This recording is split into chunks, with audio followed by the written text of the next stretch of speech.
I'm seriously not kidding when I tell you that San Francisco is truly down bad. Now, if you guys want to get paid to open a business, then just go to San Francisco. But in fact, with all the money they're handing out to potential business owners and the amount of crazy scouting they're doing, it's falling short. Because San Francisco is like one of those cities that they really want people to come in now, but they're not going to be addressing or fixing like the fundamental issue, which is like the homelessness. There's literally crack everywhere. There's robberies anywhere, and the police can't do anything about it. And what's worse is there's just a bunch of tents everywhere, homeless encampments, a massive decline in population. These are all massive turnoffs for small business owners. And for the first time, San Francisco is actually super worried about their city because of the amount of small businesses outflowing out. I'm not exaggerating when I tell you, like one of the most popular streets in San Francisco, let's say there's 50 stores, about 50% of them have fully closed down, with the other 50% really considering leaving. Talk to a lot of small business owners, not a single one of them are happy. And San Francisco is getting so desperate, okay?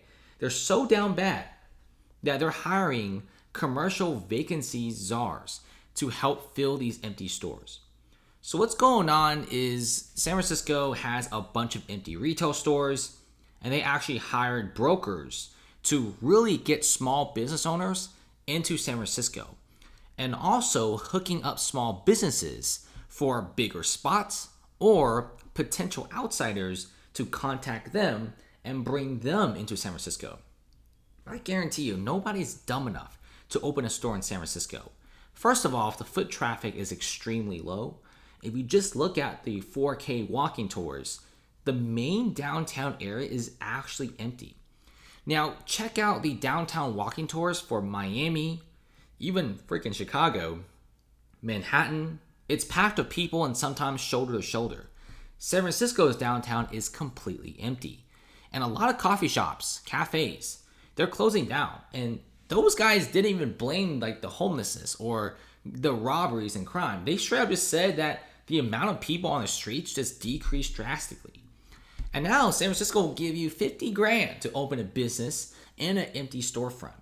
Guys, there's no other city in the US where they'll actually give you $50,000 to open a business.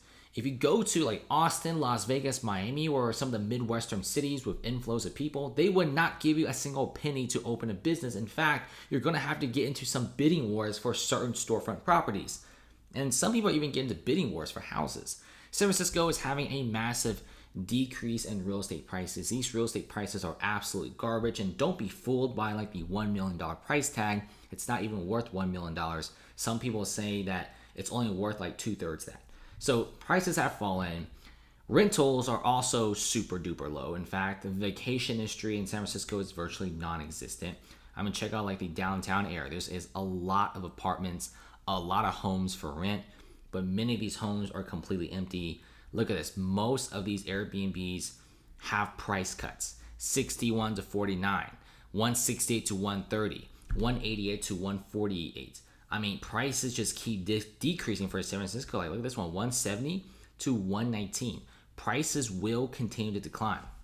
In San Francisco, like I said before, they're going to give you like a crap ton of money to open businesses, because as these businesses leave, more people leave. It's basically a domino effect, right? So if stores leave, people leave, and when people leave, more stores leave, and more stores leave, city goes bankrupt. I mean, that's exactly what's going on. And people don't even want to come here, okay? They're literally giving you guys like a decent chunk of money to open a business. It doesn't matter what type of business it is, but people still don't want to. I wonder why. Now check out this video of somebody filming this. It's so interesting. I saw this, I was shocked. They literally have chains in front of the fridges. Every single item in the CVS or Walgreens is completely locked up. I mean, a lot of these products aren't even that expensive, okay? And the reason why is stores like these have gotten robbed 20 to 30, sometimes even 40 times every single day. There's shoplifters everywhere. If you even hire security front, they can't do anything because this is constant, okay? I mean, look at this. You got to lock up the candles. You're locking up like the Febreze. You're locking up the toilet paper. And when you see chains in front of like your freezer to get your ice cream, this is probably not going to be the place where you want to open a business. Now, imagine you go to San Francisco and you open like a grocery store. I mean, you're probably going to have to lock up the apples and the pears at that point because of the amount of theft. And the crazy thing is, okay, I mean, there's theft in every city, but other cities don't have theft to the point of San Francisco level.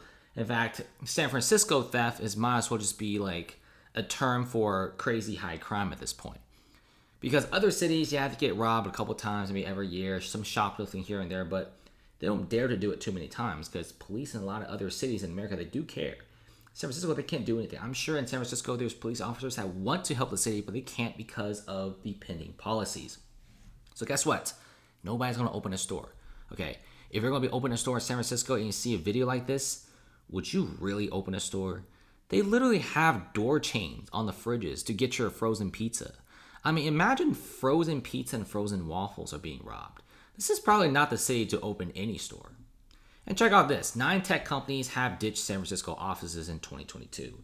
And a lot of these offices were ditched even before, the start of the craziness of San Francisco. San Francisco, in my opinion, really got bad in 2023, but I think a lot of tech companies sniffed out how bad it was getting in 2022 and left.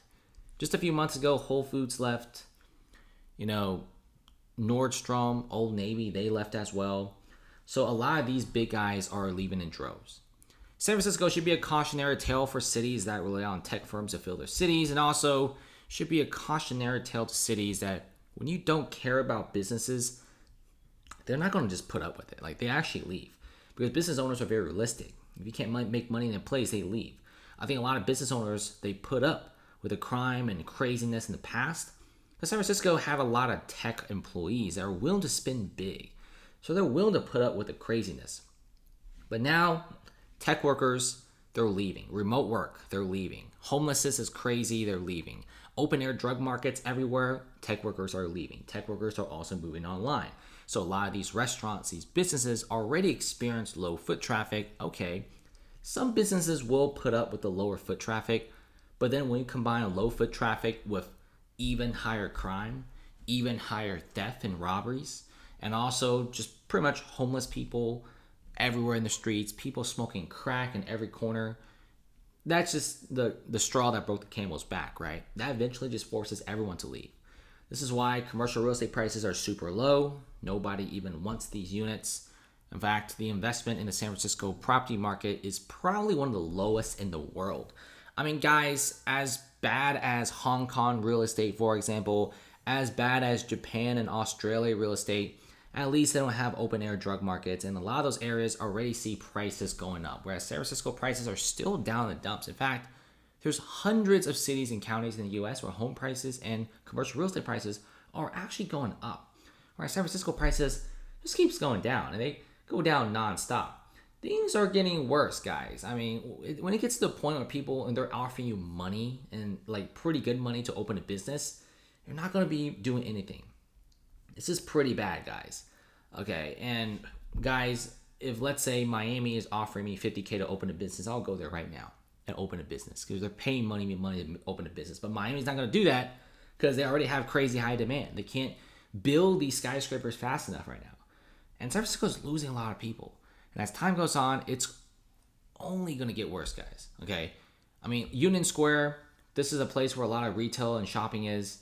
You go through there, it's like a ghost town. There's a lot of people in some places here and there, but most of the luxury spaces, it's empty.